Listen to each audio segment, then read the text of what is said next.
Moi. So, hello and have a nice weekend, everyone. Today's topic is stress and all those symptoms you might feel in your body when you are speaking a foreign language, when you haven't reached that point, when you feel totally confident, and when the foreign language starts to feel as a part of your identity, as a part of yourself, when you don't have that natural feeling yet. And now you need to remember that I speak to these persons who are, so to say, forced to learn the language, the foreign language, or their second language. They don't have any other choice. It's probably because their income depends on that skill, or they live in a foreign language, and in order to get a study place or a job, so they just need to be fluent in that language. So it's not like a hobby. It's a total different thing to have a foreign language as a hobby, like to take a newsletter or a book and just to study it for fun. It's a totally different thing when you are, so to say, forced to be in the situation that you need to speak the language which is not yours, that you haven't grown into that. Your mom or your your dad hasn't taught the language to you when you were a kid. So now my audience is those persons. So when you start, let's say that we are beginners. We know probably few phrases, some basic phrases. We are on level A1 or A2, so we can handle everyday situations in the sense that we can say what we want to order in a cafeteria, or when we go to a grocery store we can say or form sentences in that specific language what we want to have. But then again, when we are in a new country and we want to immigrate, we want to have a new social network, new friends, we want to have hobbies, new job, those normal things that, in my opinion, they are every person's human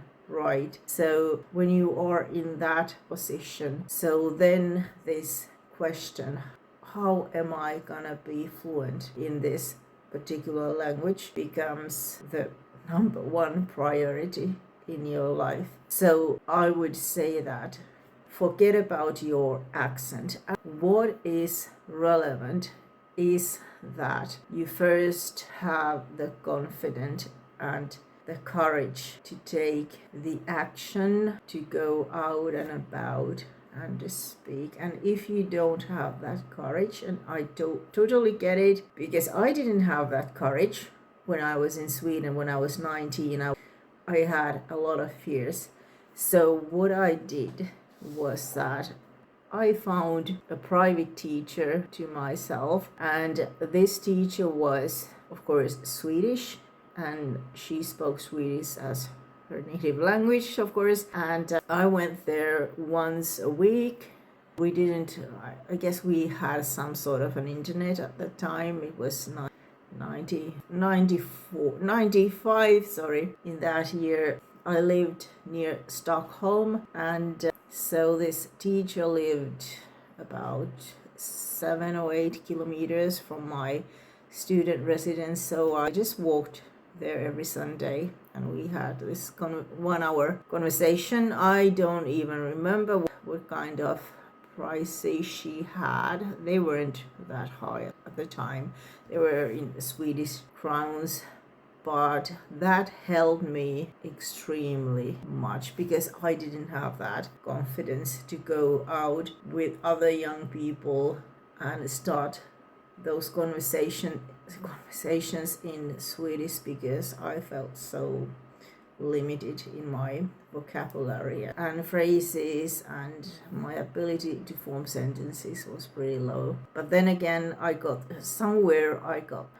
this perseverance. We can call that also this word sisu, perkele.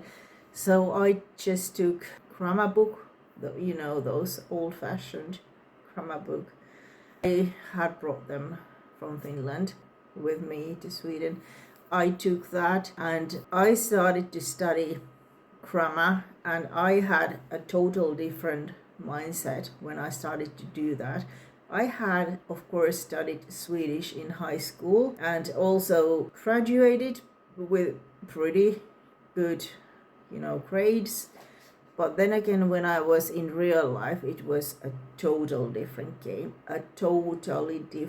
game. So my whole future, my ability to build this social network, to have friends, to live a normal young person's life was depending if I was able to speak. So of course my mindset became totally different, and I took that grammar book in my hand. Then I remember I used to wrote down the sentences, what I wanted to say. I knew that I have this, okay, tomorrow we have these lessons at the university, and then I probably have this social occasion and I probably need to speak in this way, and I wrote those sentences down and then I just memorized them.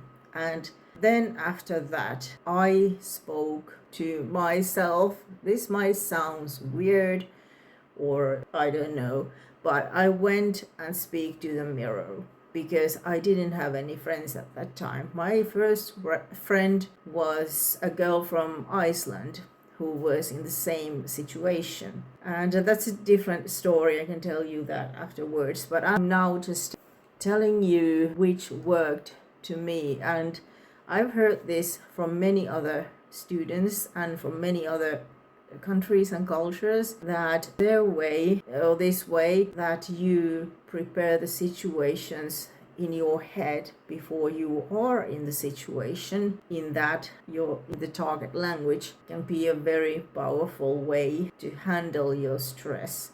The stress can cause you different kinds of physical symptoms, and when you are prepared you don't feel that nervous at all.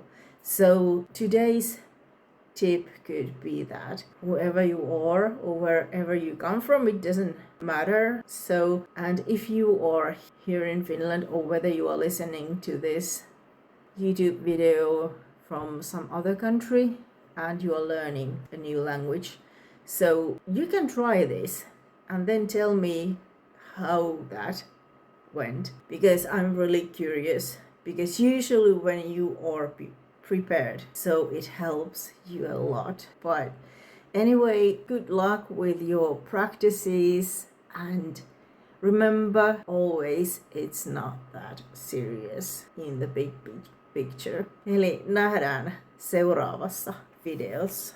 Moi!